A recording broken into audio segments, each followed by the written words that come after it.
Olá pessoal, tudo bem? Realizando mais um vídeo sobre temas importantes para fins de concurso público do exame da OAB, hoje eu resolvi falar sobre um tema específico de direito de família, específico de alimentos, que diz respeito a 3 súmulas que são aplicáveis tanto no exercício da advocacia, quanto também para o estudo de concurso público e do exame da OAB. Então, ele é de suma importância o estudo dessas 3 súmulas, que são a súmula 358, a súmula 594 e 596 do STJ.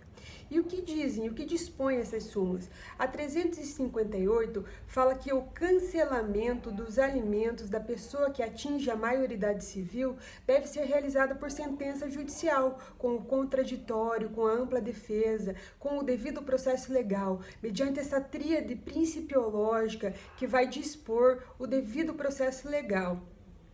E qual é o motivo da necessidade de se cancelar os alimentos mediante sentença judicial? Ora, nós sabemos que os alimentos eles se constituem em direito fundamental de todo cidadão, disposto no artigo 5º da nossa Constituição, no artigo 6º da nossa Constituição, quando dispõe sobre direitos sociais, direitos fundamentais e sociais de todo cidadão. Em função da natureza jurídica desses alimentos,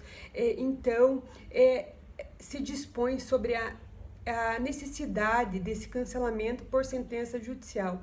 Também porque geralmente os alimentos eles são determinados por sentença judicial, também em função dessa coisa julgada que determina os efeitos da coisa julgada determinantes de toda a sentença judicial, em função dessa segurança jurídica da coisa julgada. Então, se faz necessário o cancelamento por sentença judicial. Já a súmula 594, ela dispõe que o Ministério Público, ele é parte legítima ativa para propor ação de alimentos em favor de toda criança e adolescente, não só aquela criança e adolescente que está em situação de risco descrita no artigo 98 do nosso Estatuto da Criança e do Adolescente, como também toda e qualquer criança, e isso em função da função precípua do Ministério Público como um órgão que irá então defender os direitos dos necessitados, das pessoas vulneráveis, como são toda criança e adolescente.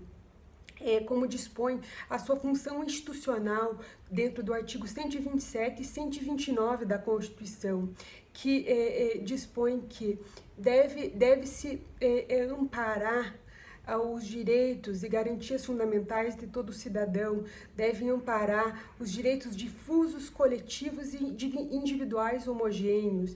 Então, essa função precípua do Ministério Público ampara essa propositura da ação de alimentos em prol de toda a criança e do adolescente.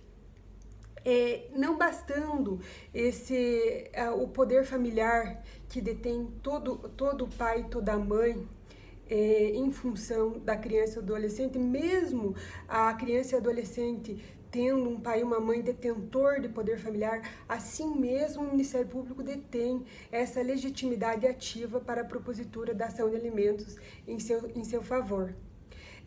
Também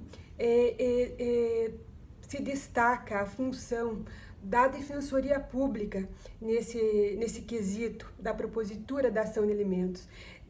Mesmo detendo o Estado uma Defensoria Pública institucionalizada em cada Estado, como dispõe nosso artigo 134 da Constituição, como um órgão detentor da função do amparo e da defesa dos direitos dos necessitados, das pessoas vulneráveis, das pessoas hipossuficientes, como é a função precípua da Defensoria Pública, mesmo detendo uma defensoria pública organizada nesse Estado, mesmo assim, o Ministério Público detém essa legitimidade ativa para a propositura da ação de alimentos. Eles vão deter uma legitimidade ativa concorrente. Tanto o Ministério Público quanto a Defensoria Pública poderão, então, propor a ação de alimentos em prol de toda criança, todo adolescente. Existia anteriormente à realização dessa súmula 594 do STJ uma discussão doutrinária e jurisprudencial se haveria ou não essa legitimidade ativa, uma legitimidade extraordinária, por assim dizer, a natureza jurídica dessa legitimidade do Ministério Público. E por que ela é extraordinária?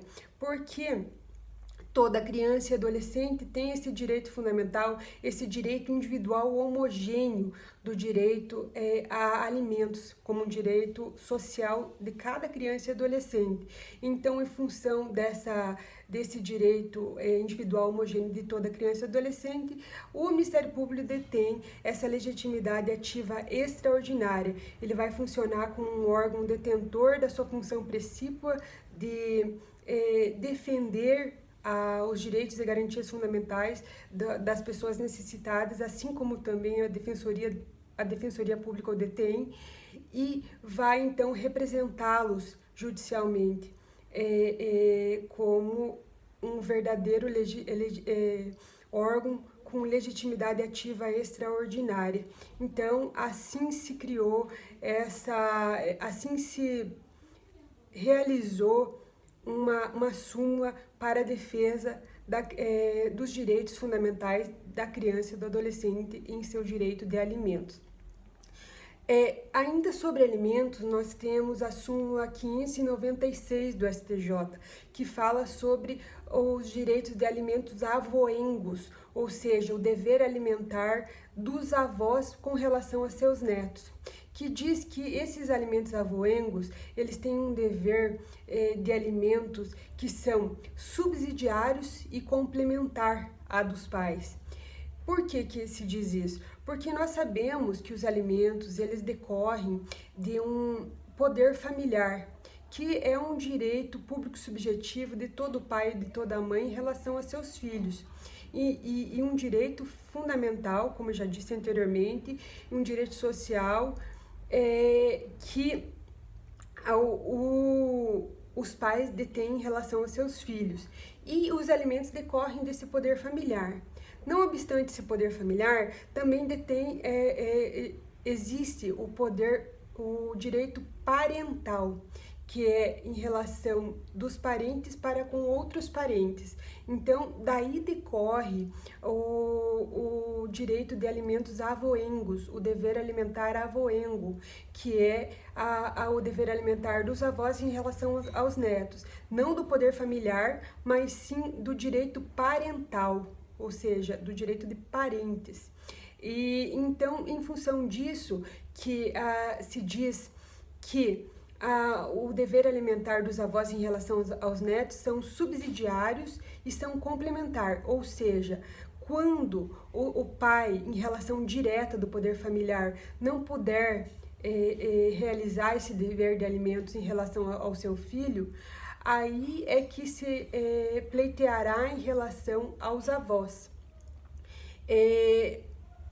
Também será complementar, ou seja, se o pai ou a mãe não puder prestar os alimentos devidos de forma direta em relação ao seu poder familiar, como eu disse anteriormente, de uma forma total, ou seja, se o pai ou a mãe ele prestar esses alimentos a seu filho de uma forma parcial, se poderá pleitear os alimentos avoengos para complementar esses alimentos que não foram prestados de uma forma integral dos pais em relação aos seus filhos. Então, aí está a natureza jurídica do dever alimentar avoengo, ou seja, um dever alimentar subsidiário e um dever alimentar complementar.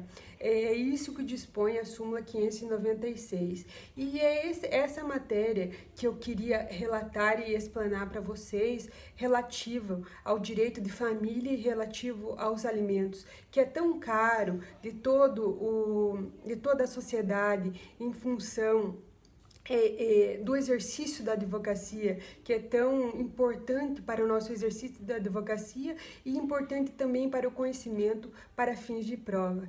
Era isso que eu tinha para falar hoje, pessoal. Forte abraço para vocês e até mais.